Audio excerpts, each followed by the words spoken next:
I unlocked Squeak just a few minutes after he came out, and right from then I started pushing him up as high as I could. So far I've already got him up to rank 25. I've probably played over 10 hours of games just with Squeak in the past 2 days. So here is everything I've learned. Whenever you're facing a Squeak on the enemy's team, you always want to make sure you watch out for their attacks, because if they land in the bushes, you actually can't see the area of effect that blinks right before it explodes. So you have to make sure you're outside of the area. If you get hit by an opposing Squeak's attacks and you go into the air with any sort of ability that lets you jump, the bombs will stay stuck to you and you're still guaranteed to take damage, but you can prevent everyone around you from taking damage, even if they're directly under you, as long as you're in the air. When you die as a Squeak, the damage boost that you get from the first star power chain reaction actually doesn't take effect, so your attacks are only going to do the 1400 base damage if you die. So if you are about to die in a 1v1 match, you want to make sure you throw enough bombs on your opponent so that you'll still kill them even if you don't have that extra damage boost that you get from the star power. Now, if you want to guarantee damage with Squeak, the best way to do this is to just throw 2 attacks next to each other about 5 tiles apart, so that way their areas are just about touching. And when you do this, no matter which way your opponents move side to side, they're still going to get hit, or if there's a lot of room, they'll be pushed backwards closer to their spawn. Now, you can hit through walls with Squeak's attack, but you only get just over 1 tile of reach behind those walls, so most of the time you're not actually going to get any damage by doing this,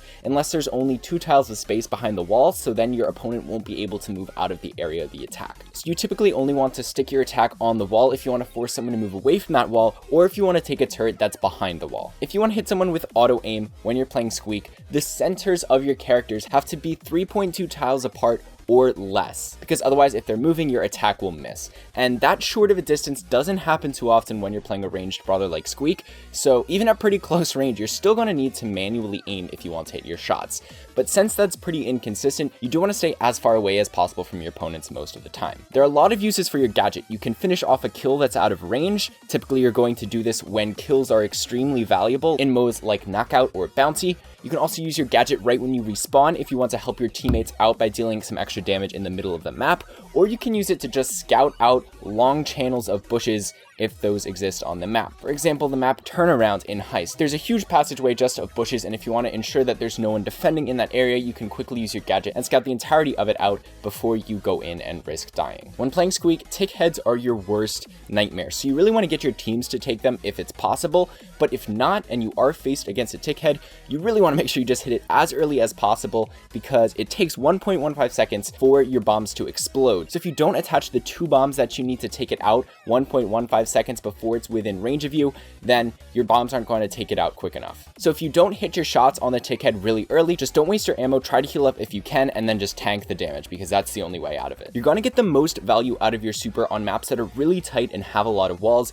because then your opponents don't really have much room to dodge it. But in most cases, even if the map isn't terribly closed off, you're not going to get too much value out of your super just because it's so easy to dodge and really easy to predict. And if you do want to know how to dodge it, check out the other video I made specifically on Squeak Super. At the start of a Brawl Ball game, if your opponents generally don't have too much maximum health, it's actually a decent idea to use your gadget right at the start, because they're not going to be ready for it, and if you do hit them, you're just going to put them at an immediate disadvantage, and it'll help you take control of the ball and of the field very, very quickly. And honestly, in Brawl Ball, there aren't too many other times when you would want to use your gadget, so if you do it right at the start, it's generally going to get more consistent value. When you're defending near your goal in Brawl Ball, if there are walls right in front of your goal, it's sometimes a good idea to just attack the very edge of the walls to block the passage that they're going to have to walk into in order to score the ball. That's just going to let you apply the damage earlier before they actually make it to those walls. And you want to do this because if you end up waiting too long and try to attach the bombs directly to your opponents, the bombs might not explode in time before they have the chance to score the goal, because you have to hit them with all of your shots at least 1.15 seconds before they score. So you might be able to get some damage without hitting them just by attacking the walls that they're going to have to pass through. Also, when your opponents respawn in Brawl Ball, you usually don't have to wait until their shield is gone before you can attack them, because as long as they're about outside of the goal area, if you hit them with your bombs, their shield will be down by the time your bombs explode. So you can predict the fact that their shield's going to go down and hit them with your attacks before it does. When you're playing Siege, in order to defend the best, typically what you want to do is to focus your attacks on the opponent and keep them away from dealing damage on your turret. But then when the bot is fully onto your Ike turret, you can auto aim your super on it, and that's going to give you a free 8,400 damage, which is going to take a significant chunk out of the bot. But otherwise, you don't have enough DPS to really take the bot out quickly, so you want to focus your attacks on pushing away your opponents. If you're looking to dive on the safe to finish off a game or just steal some extra chip damage, you can actually deal 4% of damage to the Ike for every single shot you hit. So if you use 3 gadgets, you can actually hit the Ike turret from the middle of a siege map and just get 12% from those 3 attacks, and then you can just dive on the safe, walk into the Ike turret range, and just use 3 normal attacks for another 12%.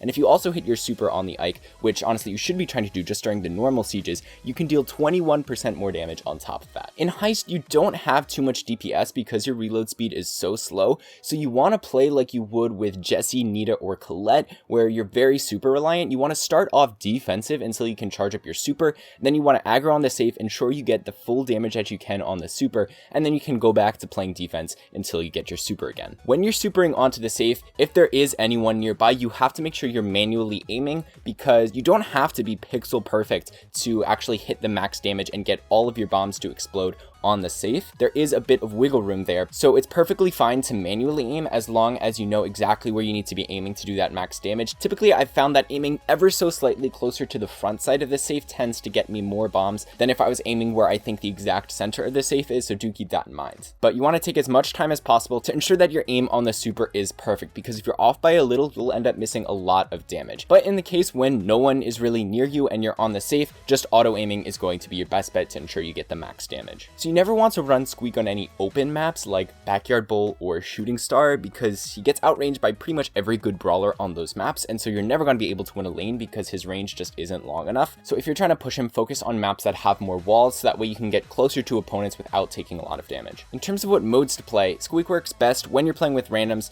on the modes that he can really easily carry. So those are probably going to be Heist and Knockout. Knockout because his gadget lets him finish off kills that you wouldn't otherwise be able to get, and he's pretty good at countering throwers, which tend to be played a lot in Knockout and Heist because his super damage alone can usually hard carry a match if you just focus on playing defense, ensuring that your opponents can't get any damage on your safe, and then using your supers to win the game by constantly attacking your opponent's safe. But other than that, any map that has a lot of walls, Squeak is going to be able to carry more than he would on maps that tend to be a bit more open with fewer walls. But that's it. You're now a pro with Squeak. Go out and push him as high as you can. Hopefully you took away something from this video.